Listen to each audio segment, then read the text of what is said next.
Hi, I'm Dom Hind, and fuck, I'm nearly 50. Actually, I'm 48 and a half now. And what I've noticed lately is the questions I ask about my health have completely changed. In my 20s and 30s, the question was usually, how do I lose a few kilos? But in my 40s, it's becoming something very different. Is my body actually strong enough for the next 30 years? Because aging suddenly stops being theoretical. You realize your body isn't something you push through with day to day. It's something you have to understand and take care of properly. And sometimes all it takes is one conversation to change the way you think about everything. For me, that moment happened with today's guest. We were chatting about health and nutrition, and she casually asked me, have you ever had a DEXA scan? And I said no, because honestly, I barely knew what it was. But she encouraged me to go and get one, and when the results came back, it was a wake-up call because suddenly I wasn't guessing anymore. I could see my bone density, my muscle mass, and my body composition in actual numbers. And when you see that, something shifts. You realize aging well isn't about luck. It's about information, strength, and paying attention earlier than most people do. Because, fuck, I'm nearly 50 and isn't it amazing?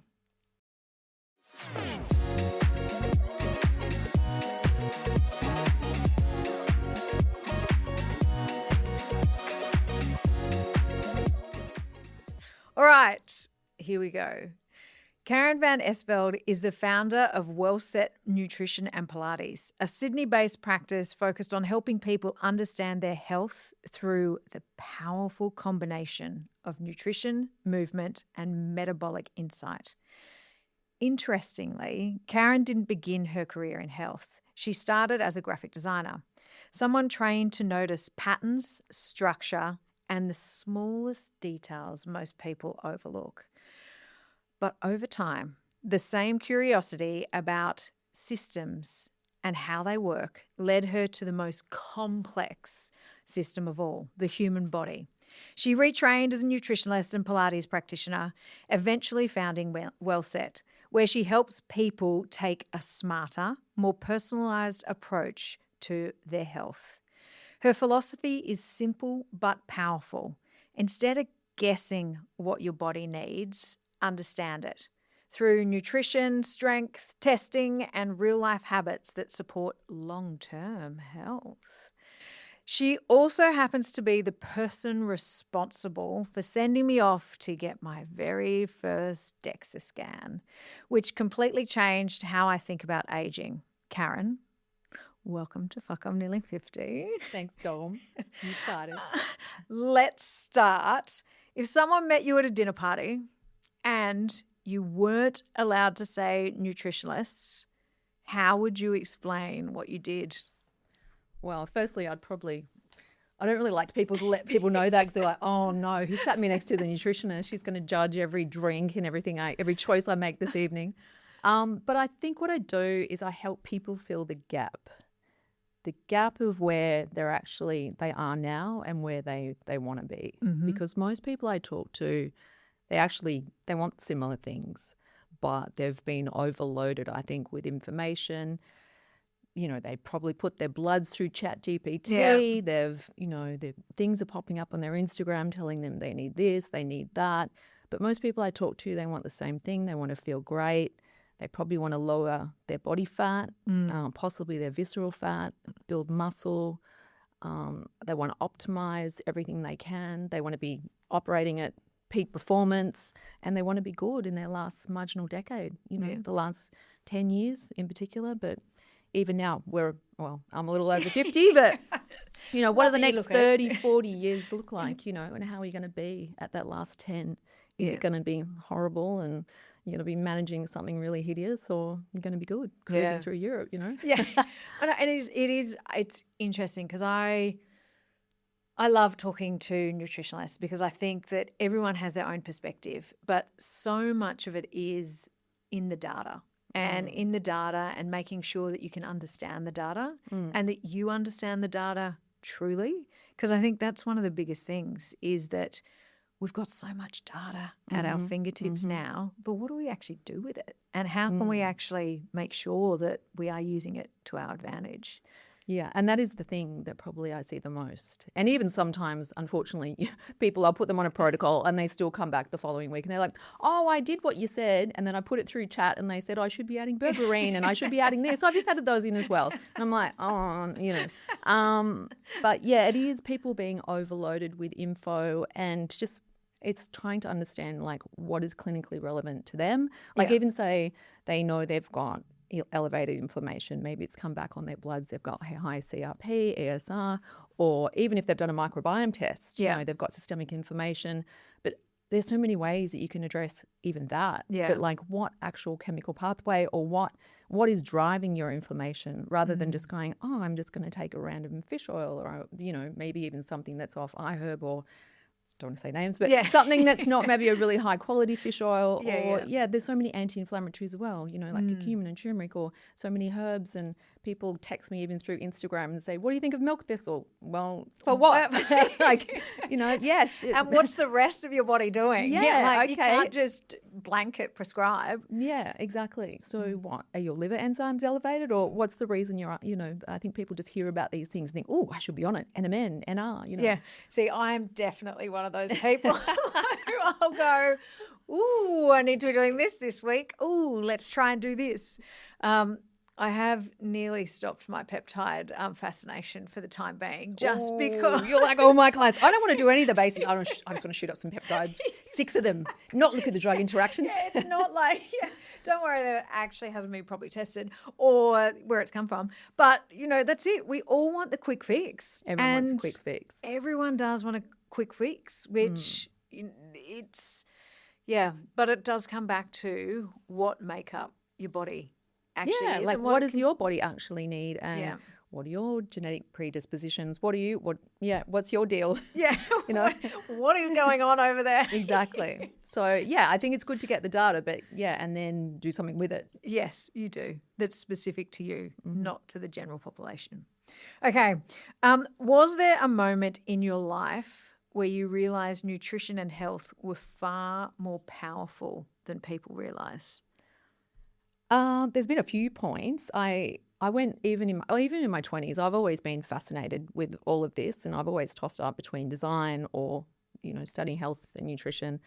And I think I went to some little conference or some health retreat thing, and somebody said, "Eat to live, don't live to eat." And I was like, "Oh, that's interesting." So I've always kind of thought like that, but I think a lot of the things that I've done because I just didn't have the right information. I've actually caused more damage than good in a lot of ways. Like I really went hardcore on that whole low-fat craze that we grew up through. Yeah. I did not let a bit of fat touch my body, and as a consequence, I think that has impacted my. I've got osteoporosis, so has impacted my bone a lot. A lot of nutrients were cut out, and I just took that too far. So. I think then, but it wasn't really probably until the first year of my degree that I really started to understand the body, chemical pathways, how you need certain nutrients to upregulate, different chemical pathways or even make enzymes activate or whatever it is. Like the biochemistry was actually the most fascinating part of my degree. And when I started to see that in action, I was like, food really is medicine. Yeah. I also used to be vegetarian. But then once I started studying, I was like, if I just eat a bit of meat, that's going to tick a lot of boxes. And you're not vegetarian now. No. So, or you need the protein. Anyway, that's another story. Yeah, I know. That's interesting. So I grew up. My mum still has anorexia, and she's 72. And it was interesting, even like that low fat trend. Ugh. Like it's just something that we all grew up with, and even now I have to check myself to go.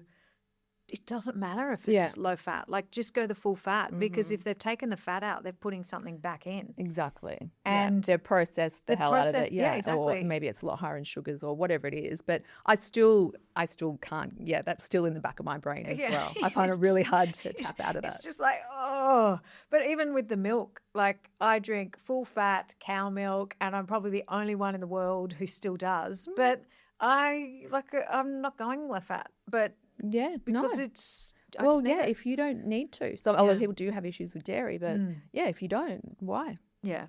I agree. I like that eat to live, not live to eat. And I do, yeah. I mean, I was 20 when I heard that. Yeah. I was like, I'd never thought of it like that. I know, pretty basic, but No, but it is, but it just changes the way you think about food. rather than it just being, I mean, food can obviously be very fun. Yeah. But it shouldn't be fun every day, 3 meals a day. Yeah, I agree. What's something that you see people doing in the name of health that makes you quietly cringe? Well, I've probably done most of them. Yeah. I think I've done every stupid health hack there is, every crazy diet. So I'm probably not one to look at others and judge, to be honest. If you saw some of the unhinged stuff and some of the stuff that people tell me, I'm like, whoa. But it's probably, I've got quite a few disordered eating clients and anorexic as well that's been with me a very long time.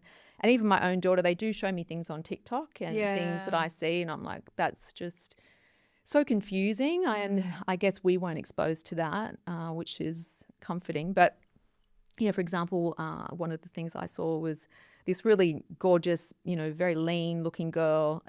She was having, I think it was 8 dates stuffed with ghee. That was her breakfast. Then lunch was like this piece of meat with all this fat on it. And, it was just all protein, but animal proteins, and there were no vegetables. And then, this client of mine said, what do you think of this? And she looked amazing. And I'm like, I just don't believe for a second that she's eating that, first of all. Like, I can spot disordered eating a mile away because I've had it. Yeah. So I guess things like that, they kind of concern me. You've got daughter as well. Yeah. It is really interesting, but it's not only what's happening. I saw a campaign that's just launched in New Zealand for teens on what's actually happening and what messages that they're getting sent or they're getting pushed every day on TikTok. And it's actually disturbing, just the content that is there.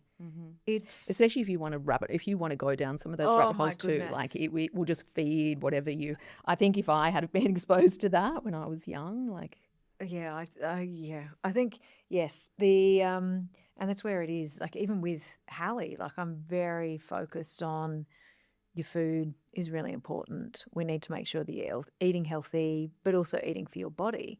Because, last year, we found out she had 2 parasites and, that's what was playing up with her gut. So, specific things for her are really important. And what's happening for her is not what's happening with my son or even with me as well. So making sure that... Well, girls are tricky in particular. My daughter's got a lot of stuff going on as well. She won't want me to say what's happening in case she hears this podcast. But also, I've just been very careful with my language around her. Yeah. Because my mum too, very disordered eating. And even, she just passed away recently, but even all her life, she'll just talk about people, but they're a bit fat. Yeah, it's always talking about people's weight. Yeah. She's obsessed with it. And even thinking about my childhood, how disordered her eating was. She used to pick, like never ate meals and just snacked on this. Lunch might have been a cream bun. Like it was just, I don't know, it was just not normal eating and just so much chat about someone's weight. And I just think no wonder so I've been very careful around my own daughter. Yeah, I'm exactly the same. I'm like, no, I don't talk about it. I'm not going there. She's like, what are you? And I'm like, you look amazing. I'm not going. How do you feel? Do you feel okay? Well, then you look amazing as well. Yeah. Because how you feel is, how you show. Well, boys are much easier, I think. My son's very interested in, is this going to make me strong? Yeah. And, am I eating enough protein? And he's only young, but I think that's the chat in an all boys school too. They're all about how we're going to get strong, and it's very sporty. Particularly when you have to go to the gym and lift weights already when you're in grade 7. Do you ever see people who think they're doing everything right, but their data tells them something completely different? Yes, absolutely. I think people can be, they can be, believing they're being super, super healthy for sure, but, maybe they have got certain things going on in their bodies. Maybe they actually do have a real issue with gluten. I see a lot of people with gastrointestinal stuff going on, and I think they're just exposing their body every day to things. And sometimes people are drawn to things that I think that they just shouldn't be eating. Dairy is one of them. Yeah. It's an actual thing where people are addicted to dairy, some people who should not be having it. But I think, like if your gut is very compromised and you've got possibly IBD or some, gluten's you're just constantly, and some people who are having so much bread or whatever it is. But I think also sometimes people are doing a lot of fasting and it's really not working for them. Do you fast ever? I personally don't. Yeah, I don't like it. No. Well, nearly everyone I see, a lot of people, they're fasting a lot and it's never working. And they have a lot of adipose tissue, like they've got a lot of abdominal fat. And I just think also it just makes a lot more sense to me eating with your circadian rhythm, like just eating normally. Yeah, fast overnight for sure. Give your body a good break, I think. Don't wake up and go, oh, I might have a snack. Yeah. Give it a good 12, 14 hours, I think is good overnight. Let your body have a good rest and digest. Yeah. I think if you finish your meal 3 hours before bed, it's going to help with your sleep. Your body's not like trying to digest food. But I think anything extreme from even that's my personality. So I just try not to do anything too extreme anymore. Yeah. Okay. I think that's a good call. Yeah. But I mean, it does work for some people. It does. And there is science on it, the whole autophagy, there's definitely science there. But from what I've seen just in clinical practice and from what I see with people, it's not working for them. Yeah. A lot of the time. It's funny. I think that I do so much right with what I eat and what I don't eat. But I'm sure if I kept a food journal, I would definitely be surprised with what I was and wasn't eating. And I don't think I get enough protein. Like I definitely know I don't get enough protein. Okay. And I think that I try and supplement that with a highly processed protein bar to, top up my protein where, it's all for me about trying to get the best out of my body for my later years. But I know, even for me. Okay, we need to have a little chat. Because it's very easy to do, Dom. Very easy, I think. Without a protein bar. I'm not a fan of them. Oh, my God. But I think even if you start your day and make sure, even with a lot of my clients, I just try to make sure you've got 30 grams of protein in the breakfast. Yeah. Even if you did a good clinical collagen, something that's got science on it. And a lot of the ones that I have, the practitioner-only ones, they've got patents on, they've shown that they work, specific strains of collagen for different things, but that's got 16.5 grams in it. Yeah. So it's not for muscle mass so much, but it's counting towards your protein for the day. So there, you've had a coffee with some protein or you've put it in your yogurt, the collagen, and then you've had 30 grams of breakfast. You've already got, I mean, you and I probably only need 100 and a bit. Yeah. So you almost tick that box. Yeah, okay. Without having, I don't like protein bars. I knew you'd be like, processed. Well, I'm about protein, but I'm also about hitting your fiber content. I'm big on the fiber. Yeah. From a gut health and for many reasons, really. Well, I think fiber's great and I think Dr. Craig Hafer was on, and he's a gastroenterologist. And one of the things I always take and think about when he was speaking was you need to think of it like a river from your mouth to your anus. And fibre is literally the only thing that will help make gut sure motility. that the flow is real. Yeah. He's right. Yeah, yes, I totally agree with this.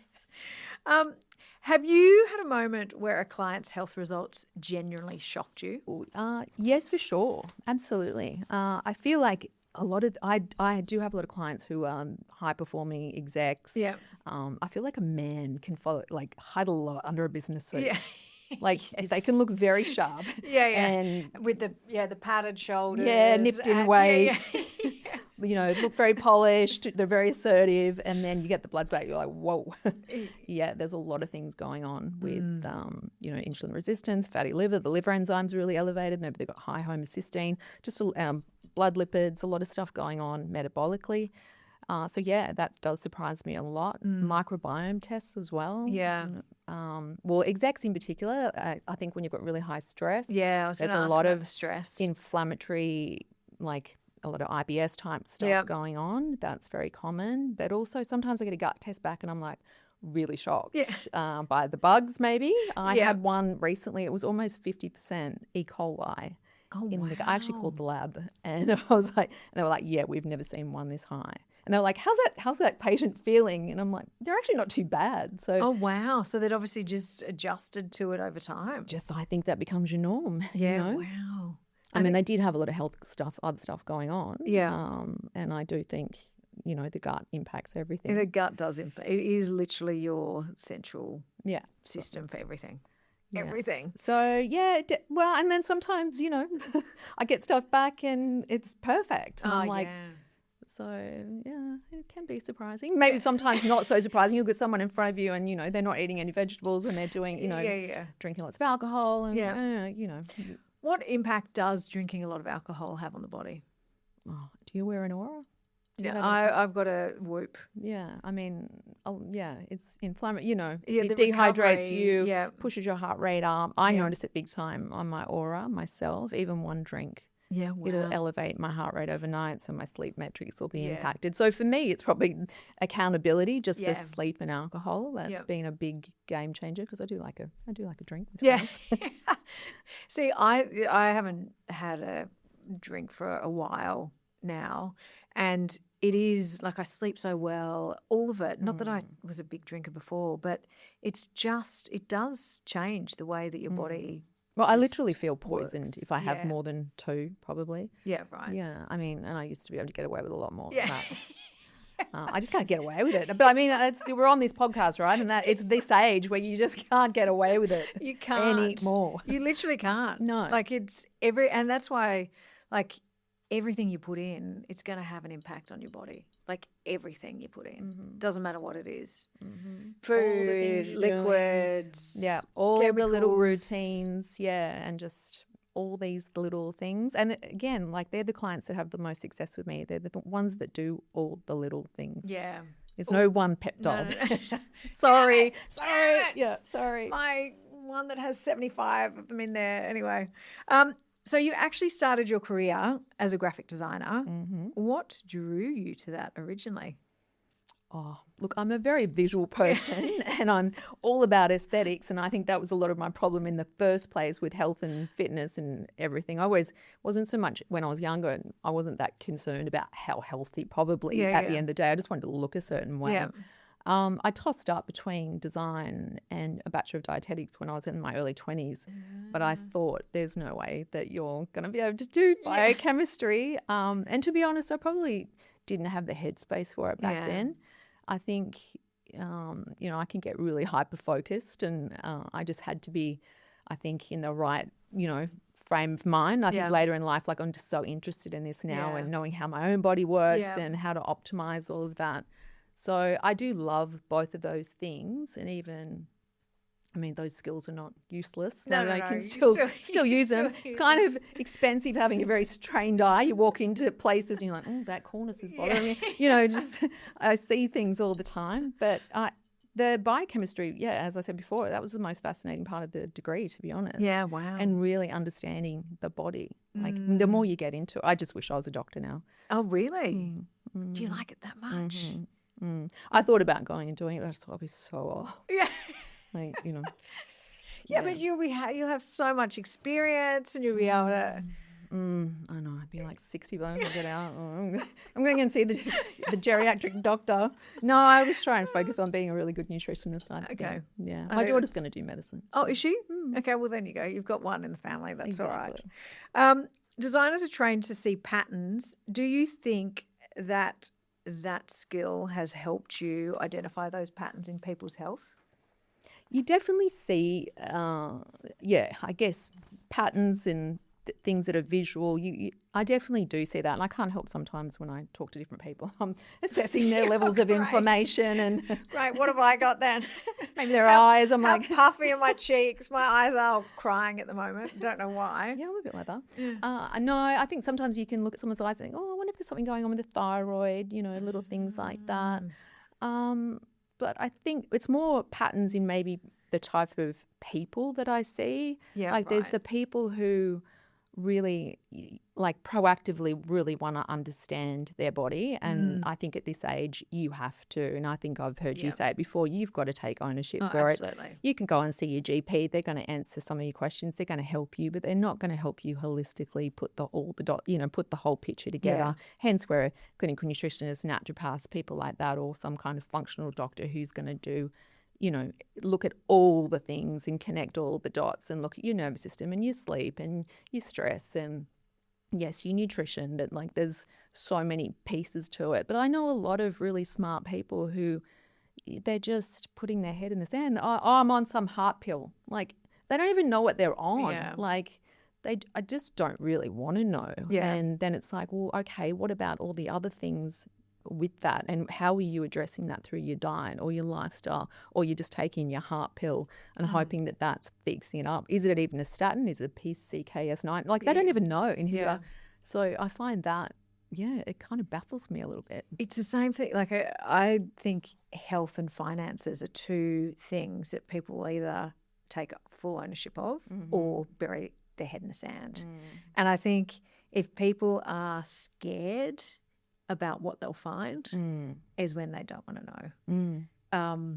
But yeah, it is really interesting because, I mean, for me, even for the kids, I'm like, their health profiles they've got everything in, like what results, their bloods, everything. Every year we get blood tests because I want to make sure that they've got good baselines and they know what's happening and where. And even that you like what your genetic predispositions are, so you're looking for those in your children. So yeah, I'm looking at my daughter's, making sure her bone is good, and then I'm looking at their guts, I'm looking at her hormone panels, like just making sure that, because you try and give them the best start, in terms of their education and all the other things, but we also, and just educating them on how if they start now and they've got a baseline as well, like how they can, I don't know, manage it all the way through rather than getting to maybe 50 and going, oh, what's going on? What did I do then? What did I have then?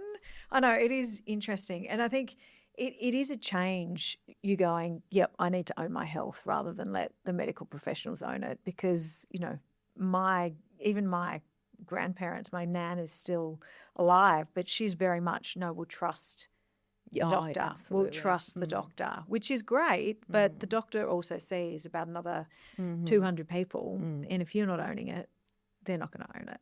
So yes, it is interesting. I do think young people are getting a lot more on it. I agree. I'm seeing 30-year-olds now, who, were going through everything, and I'm like, so when was your last blood test? And I think, they are only 30. I'd probably never run bloods on myself. And then, I do find things in those bloods that they should be aware of. It was interesting. On Tuesday, I took Leighton and Hallie to cognitive testing and brain mapping just to see what's going on with their learning, and just looking at how Leighton's brain is mapped and how it's like always on 200% has made me go, all right, that's come from somewhere and it's probably me. I need to be going and having a look at my brain, which I haven't done, only CT scans, just to see how it works and how it functions too. So yeah, that's my next health thing, is look at my brain and see. I'm kind of looking at that as well at the moment. Because I'm seeing things in my son. I'm like, oh, that came from one of us, and it's certainly not my husband. It's me. Oh, and brain health is just so important as well, because if that slows, then your later years are just going to be like the health or the joy that you have if your brain isn't working properly. 100%. I went to the Healthy Brain Symposium recently, and there was a really interesting, they had all kinds of people, the geriatrician in particular, and he was talking about the glymphatic system. Yeah. So like the lymphatic, but it's the glymphatic is the brain system at night, and that's what happens when you're in that deep sleep. So if your glymphatic system is not working optimally, you're not getting enough deep sleep, you're not clearing out the amyloid plaques from your brain, which was really interesting. And he was talking about also in studies they've shown that taking melatonin 2 weeks before, if you're going to have a general anaesthetic, can help as well. Just really? Apparently, how some people can wake up from a general anaesthetic when you're older and you can have some kind of cognitive decline. Oh, really? Yeah, that's See, what I learned. lucky I had all my surgeries now. No. Don't go in for any massive surgeries. That takes some melatonin for 2 weeks before anyway. Okay, great. what pushed you to retrain and create WellSet?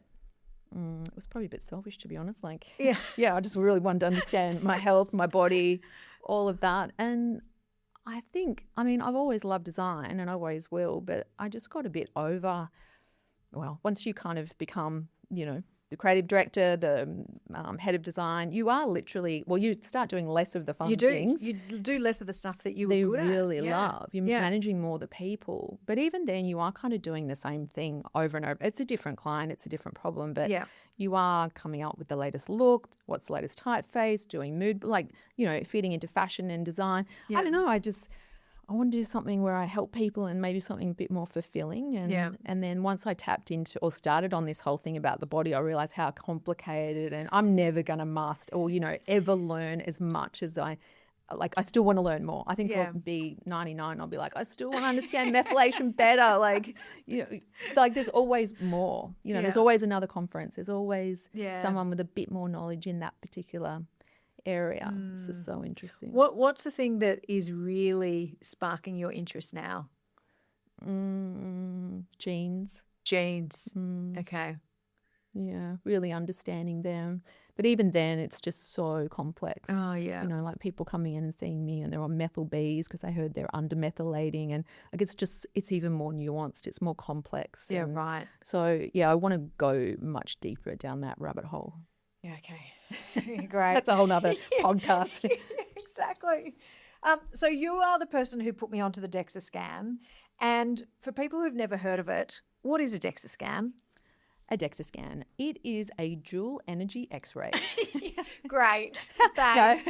No. Well, that is kind of interesting. It can put an X-ray through your body and decide and will work out how much is bone, how much is fat, how much is muscle, because it's measuring through the tissues. Yep. But there are two types of DEXA. So there's the DEXA scan that's diagnostic for osteopenia, osteoporosis, and your fracture risk.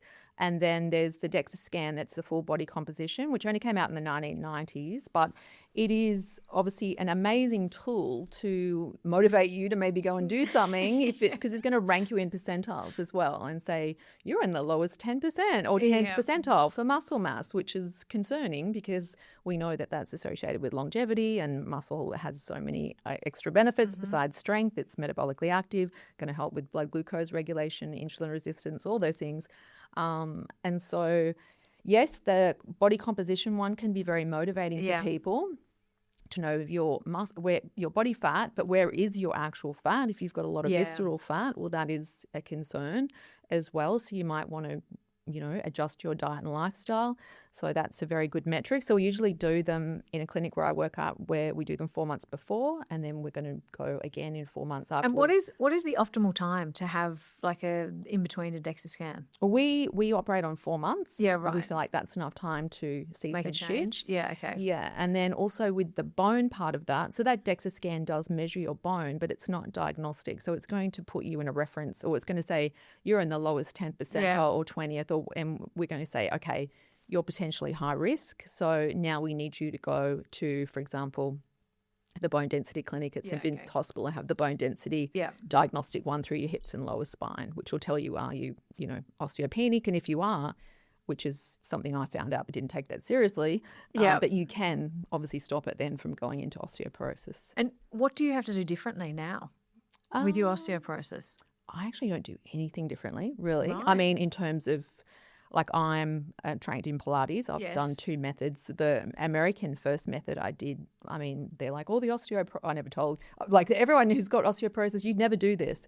But, you know, they say no flexion, no loaded flexion, but as long as you've got high muscle mass protecting your bone, but I think it's much more important to load the bone. Yeah. So I'm still careful in terms of doing loaded flexion, like where I'm putting a lot of load into the bone, you know, under Pilates equipment and stuff like that. But yeah, I try and just make sure I've got high muscle mass and very active. What do you think about bouncing? Like the craze? Great. Oh, really? Well, lift. Yeah. Okay, good. Yeah. So it's probably something I haven't. Yeah, I mean, I skip and I do box jumps, but I don't. See, I've got a little brief. trampoline. bought a rebounder I think it looks because I love getting sold to on Instagram because I like just buy hope. I buy hope in bucket loads. And my friend and I joke about like what hope we're buying this week, but I did buy a rebounder. And it's sitting there and I'll occasionally go and have a jump and, Chat and I have had a chat about what I need to be doing. And it says I need to be doing at least 10 minutes of jumping 3 times a week. And I'm like, okay, when I get back from holidays, I'm going to get onto this rebounder and start doing 10 minutes. Okay. Is that for bone or for bone? Yeah, for bone. Yeah, okay. To try and just load the bone because I don't run anymore. Okay. It's like Well, I skip and I do box jumps. Yeah, okay. Yeah. So as long as you... yeah, right. Yeah. But yeah, maybe that's probably the only thing I'm not doing. Maybe I need to include that. Maybe you need a rebounder, Karen. I think I do, isn't it? I haven't... who are those really cool... There's these hilarious classes in the US where they've got like 50 rebounders and they literally are high impact rebounding and it is just the best. Like I'm love sure it. I've seen some super fit, gorgeous, glamorous. Yeah, is it Tracy Anderson who does I don't that know. or somebody like But they're literally just pouring in sweat after being on this rebounder. I'm going to get one. All right, give me. Yeah, it'll pop up on my phone after this anyway, so don't worry. I'll be getting one for sure. So it's interesting. I did my DEXA scan in January before my knee, shoulder, eye surgery.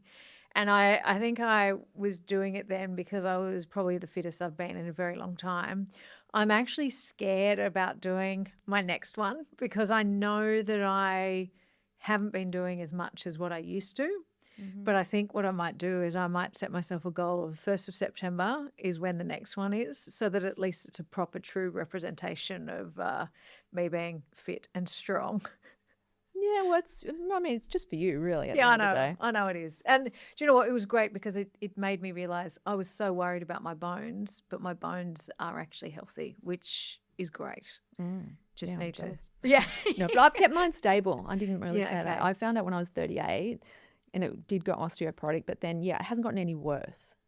Right. Yeah. So and is that because of the lifting? Yeah, I think all of the things. Pilates? Yeah, right. I do. Yeah. And then also watching my diet, but then, K2, watching my vitamin D levels, the clinical collagen that I take has, they have shown in studies that it helps in postmenopausal women. And I also think hormones.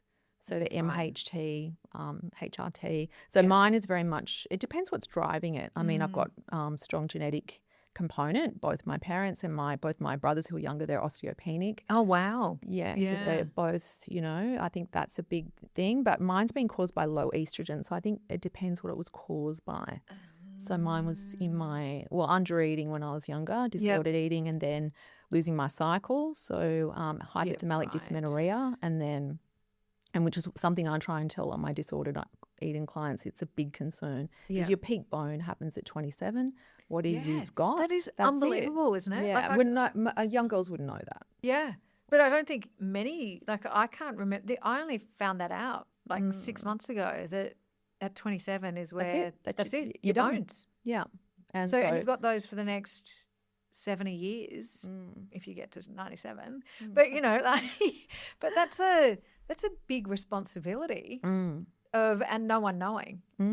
I know, and that's why, with our girls, right, we're trying to make sure that they at least hit as high as they can. Yeah, so they've got a good baseline that they can come back from. And even their hormones, like my daughter did have, she won't mind me saying this, but high prolactin there for a while. And when your prolactin goes really high, your estrogen goes low. And so I was really worried about that as well. So anytime a girl's hormones are really unbalanced, it can be detrimental. So obviously the nutrients as well. Yeah. But they've shown everyone thinks calcium, but calcium is just such a small part. And that's the thing too. Most people who, maybe it's your next question, but if you can improve your bone density, it's usually stacking multiple interventions. So it's the dietary ones, but it's possibly bouncing. Yeah, bouncing.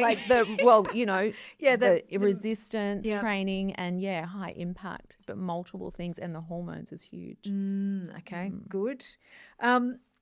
So I'm not going to ask that, but why is bone density such a big issue for women in their 40s and 50s? I think because Well, really, the steepest bone loss isn't actually at menopause itself. It's actually a few years either side of it, which probably women Right. don't realise. A lot of women are actually losing bone the fastest when they're actually in perimenopause. How do you actually lose bone? Like, what does it do? Does it Well, just disintegrate? Like, or does it just? yeah, there's becoming more. Have you Brittle? seen a bone that kind of is Oh, yeah, yeah. osteoporotic? It kind Yeah. of looks like a crunchy that's got too many holes in it. Like It's not. It's not dense. it's not dense, yeah. So it's much more porous inside. So the osteoclasts are breaking it down faster than the osteoblasts are building it. And I think it's it's mainly because of the estrogen. Yeah, So right. and that was my case as well. So Yeah. hence why that is a huge thing, and hence it's a important thing for women to consider around this age. Yeah. In terms of, am I going to go on MHT, HRT for that reason? And I mean the cognitive benefits as well. Yeah. There's so much science on it now to say there's a lot of reason to do it. Yeah. And can your bone density increase? Like when we get to this age, can you actually be actively doing things to increase it? Yeah, well, I think it depends what maybe is causing Yeah, it. yeah, If it's okay. being caused by low estrogen, definitely that hormones are going to What help. are the other causes of it then?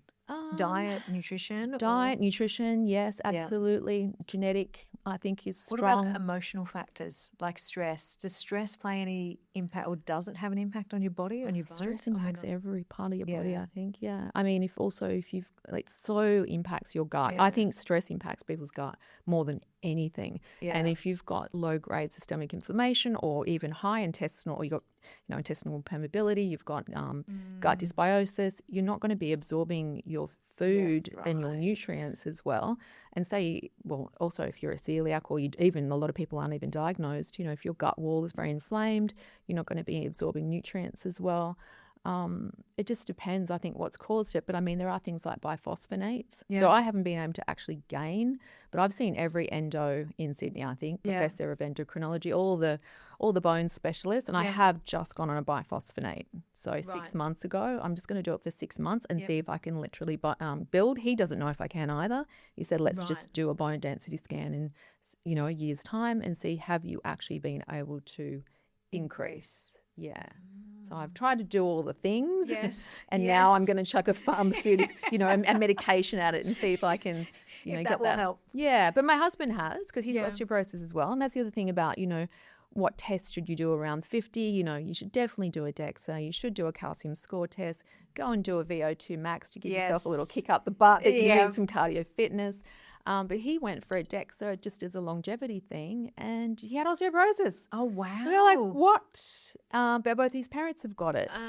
But his was from a different thing. So you can check your CTX marker in the bloods, which will show you how quickly you're excreting your calcium, and that was happening to him. Wow. So the biphosphonates now he's actually gained. So that's interesting for your kids then as well. If you're both, like, bones are going to be really important. Yeah. And making Hence I'm a sure little that, obsessed. yeah. My husband's like, my son, drink your milk every morning. He's like, oh. Okay, let's talk about what actually happens in our bodies in our 40s and 50s. When does, I guess we've talked about this, bone density starts to decline, perimenopause and post, or I guess on the other side of going through menopause. Why do women lose muscle as we age? It's those sneaky old hormones again. Yeah. Yeah.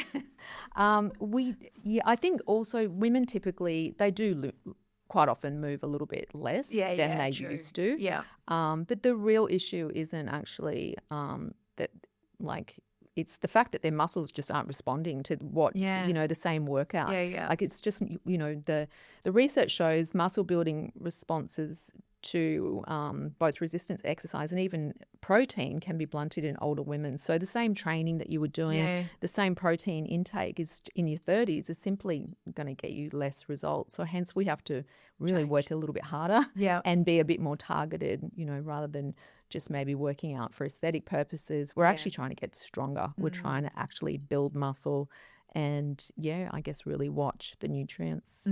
It's interesting. I've managed to convince a lot of my friends who were doing, just the walking and that type of thing to go and do strength training because I think it's so important that they're doing it just to get that muscle strength so that they can actually stand up when they're older. Or get up if they had a fall.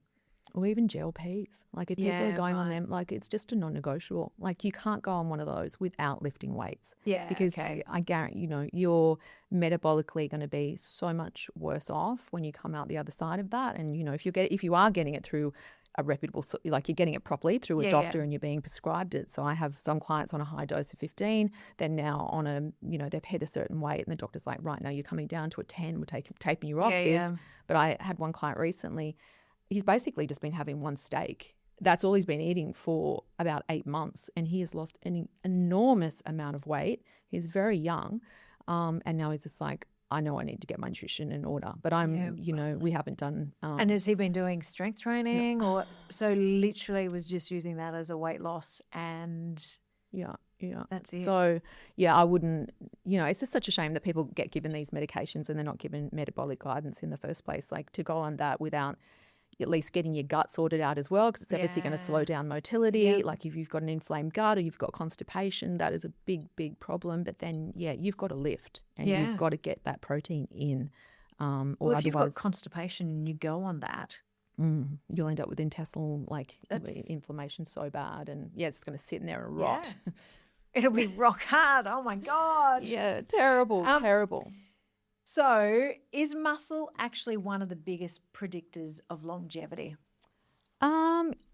It's actually not muscle mass that much. It's actually strength, which is 2 women can carry the same amount of muscle, but the one who's weaker for her size carries the higher mortality risk. So, which is why it's more important to actually train to be strong than just try and tone up.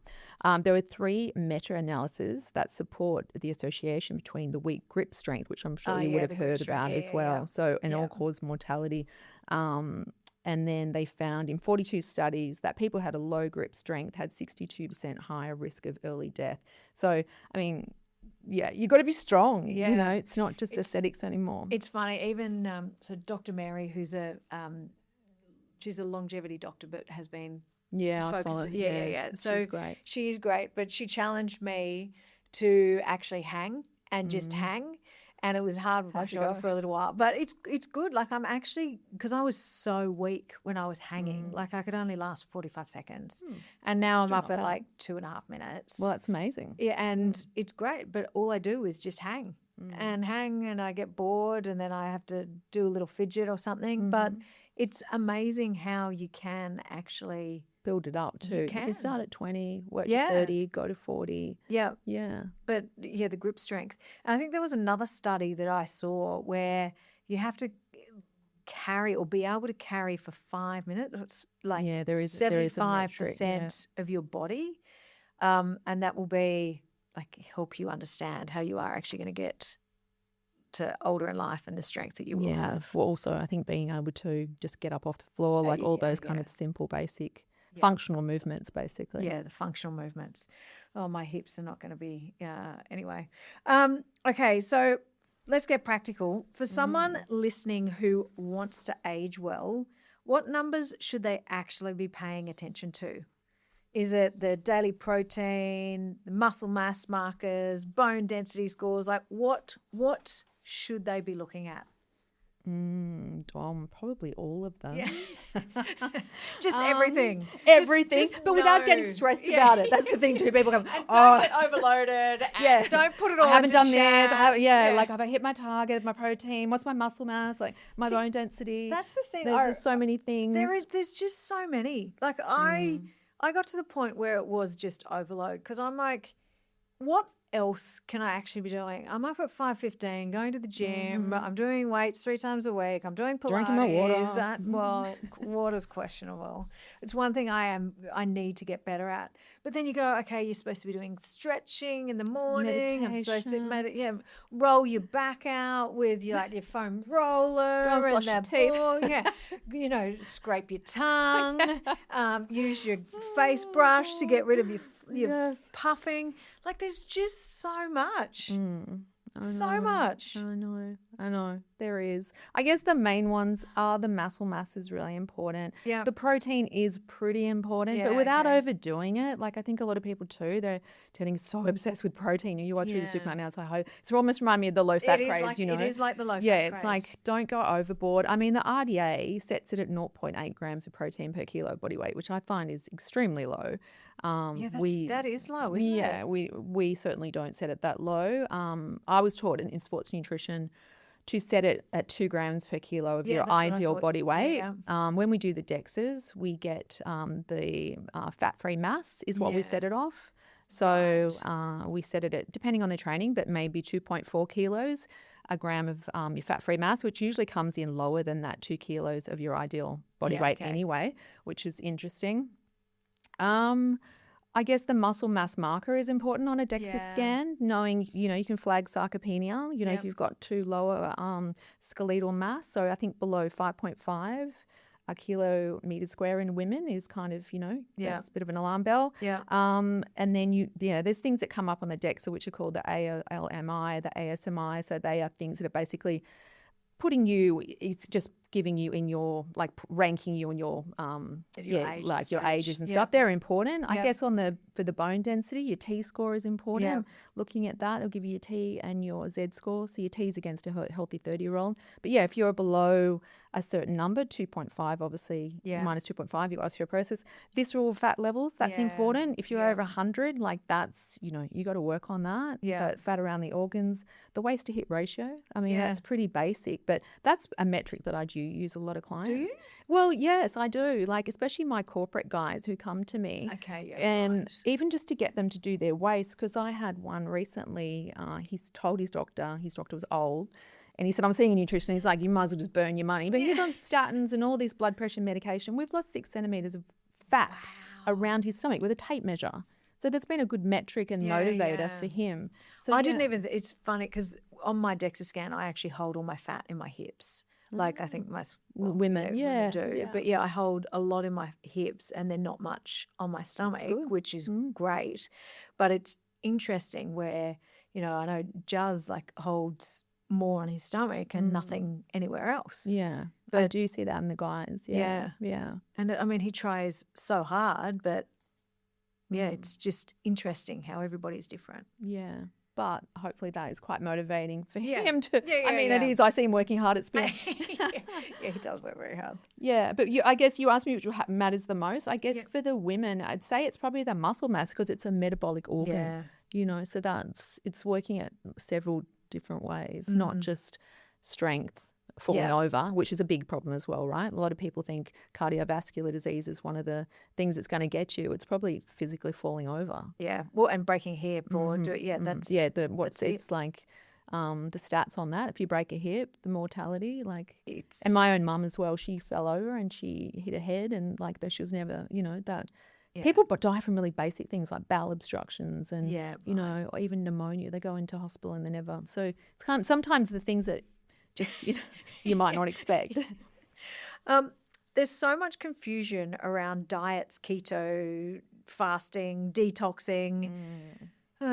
It's just overwhelming. What should people think about food instead? I do really like what you said first. Eat to live, not live to eat. Like I do think that and food actually is medicine, and it can be medicine. Mm-hmm. Absolutely. So, sorry, I've just answered your question. You have. No, but you're absolutely. Well, it is, and I that's the thing. People know, people know what a healthy diet is. People know they should be eating more vegetables. They should be watching their animal, fats and getting good omega-3. Like people know all these things, but it's just very hard to actually put it into practice. Yeah, it is. So getting those fundamentals, unfortunately, there are no quick fixes. You've got to get all those things right. You've got to get your stress under control. You've got to get your sleep right. So plant-based diet really is. I mean, the Mediterranean diet, yawn, but I mean, that is kind of where the science is at. Eat your fibre, get your 30 grams a day. It's kind of boring, but that is 5 cups of veggies a day, 2 bits of fruit. I think going on any diet, even from personal experience, it's super restrictive. It's just long term, I don't mind if people do keto, they've got to really drop some weight quickly, but that is a long term strategy. If I open a microbiome test of someone who doesn't eat fiber, their diversity scores, and also that creates an environment for pathogenic bacteria and you're not going to end up being, systemically well. It's going to be reflected in, your blood markers, your gut's going to be a mess. Unless there's something really clinically indicated where you should be avoiding a certain thing, I think diversity is important. Okay, diversity, great. There are long answer there. What does a really healthy day of eating look like? Probably what we talked about before. I know. Start your day with if you get some good protein in the beginning. I feel like most people's dinner is pretty good. Yeah, I think that too. Yeah, I think most people just need to get out the door, so they're being. Yeah, and then also if they are craving sugar in the evening or in the mid-afternoon, it's usually because they haven't had enough protein in the morning. So and then they're becoming desperate and just grabbing for anything. The mums on the school runs, and even I have quite a few corporate clients who might live in Palm Beach but work in the city. It's that drive on the way back where they're, because I always try and find places with people like, where are you losing it? Is it in the afternoon?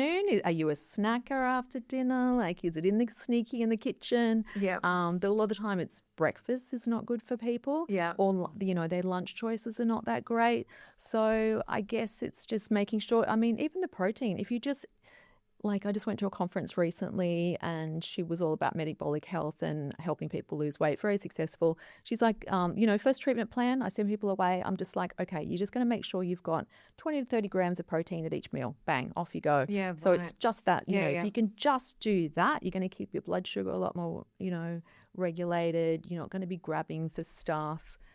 Drink your water, boring. Get some healthy fats in. Yeah, it's pretty basic, really. Okay.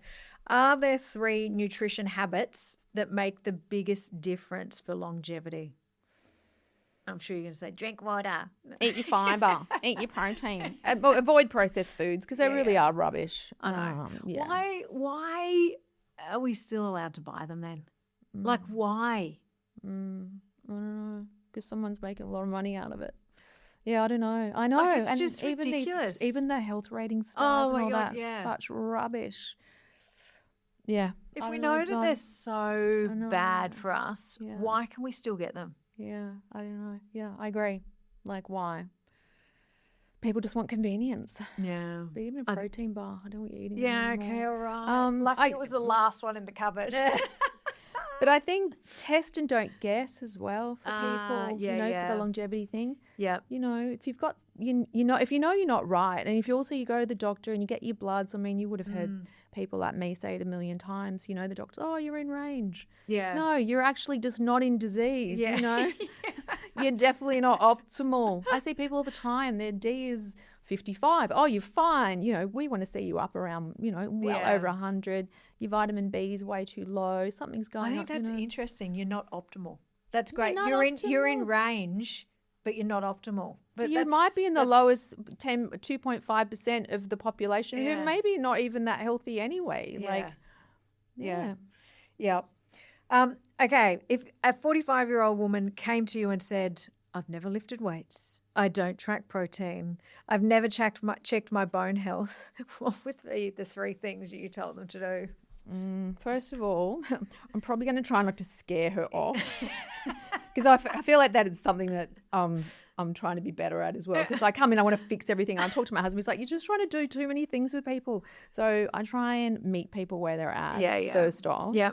Have empathy, and sometimes tell people, and I've been in design, like that, I haven't always been in this profession. Nothing you tell me is kind of going to scare me or whatever. But I'd probably want to start with some bloods. Let's find out what's going on. Take a case history. Maybe I have to understand what her priorities are as well. Yeah. So if I say to her, well, I think you should be doing this, but she actually just wants to fit into some dress or whatever. So we've got to try and find that compromise, I guess. And I guess it wouldn't be the same for each 45-year-old woman either. But that's a good thing. Like, everyone's different. Everyone's different. Well, that's what keeps this as interesting as well.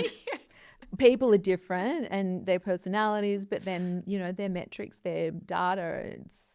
It's always a bit of a puzzle to be solved. Yep. When you think about women you work with today, what do you hope their bodies feel like when they're 70? Well, it's very interesting. Like most of the clients I'm meeting now, they're similar age to us a lot of the time. Yeah. I am getting the younger ones as well, but sometimes it's the postpartum women and their thyroids are going weird and they're like looking for answers. But a lot of the time people are at this age, they've accomplished a lot of things in their life.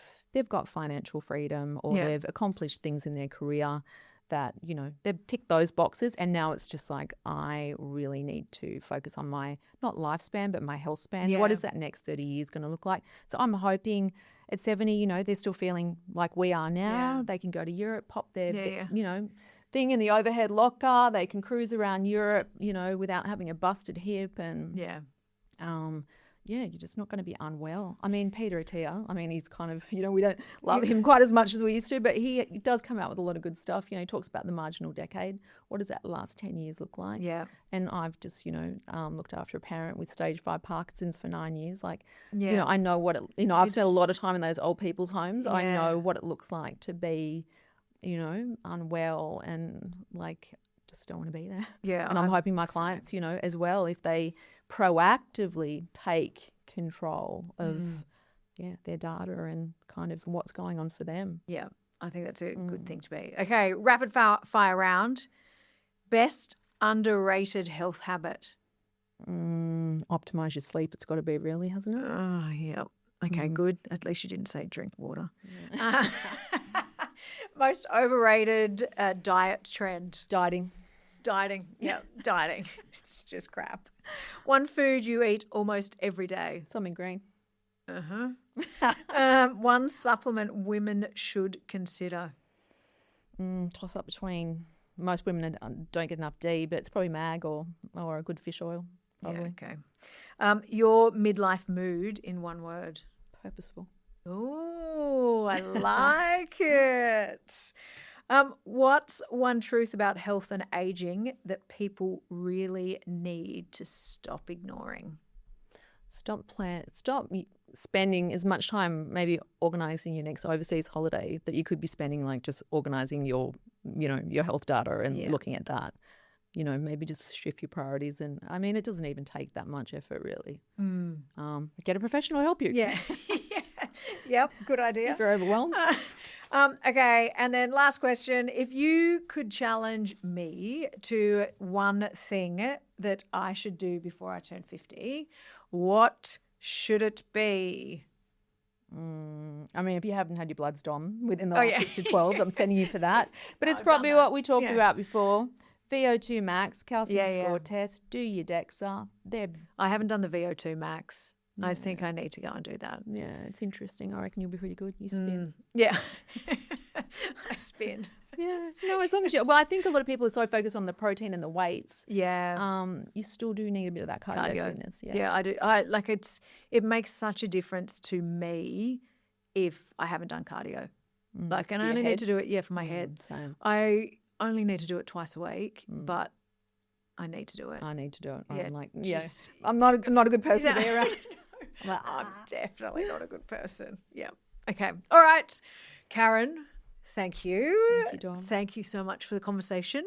And what I love about your work is that you take something that you can feel incredibly overwhelming, which there's just so much stuff out there, and you make it feel practical and empowering. So I think more people need to come and talk and take ownership of their health. And you remind us that aging well isn't about chasing perfection. It's about paying attention, understanding your body, building strength, and making small decisions like don't eat that protein bar now that your future self will thank you for. Because midlife isn't the beginning of decline. It's the moment we finally realize that health is something we can actively build through strength, through nutrition, through awareness. And sometimes all it takes is someone asking the right questions like, have you done a DEXA scan? No Karen, now I need to do another one. Oh. Karen, thank you for helping us and for so many people understand their bodies better. If you want to learn more about Karen, I will put everything in the show notes so that you can link to her, you can connect with her on Insta, you can just see how incredible she is. And if this episode made you think differently about your body, share it with a friend and someone who might need the same wake-up call. Because conversations like this are how we change what aging actually looks like. So thank you, Karen. Thanks, Dom. That was fun. Yeah, because fuck, I'm nearly 50 and isn't it amazing?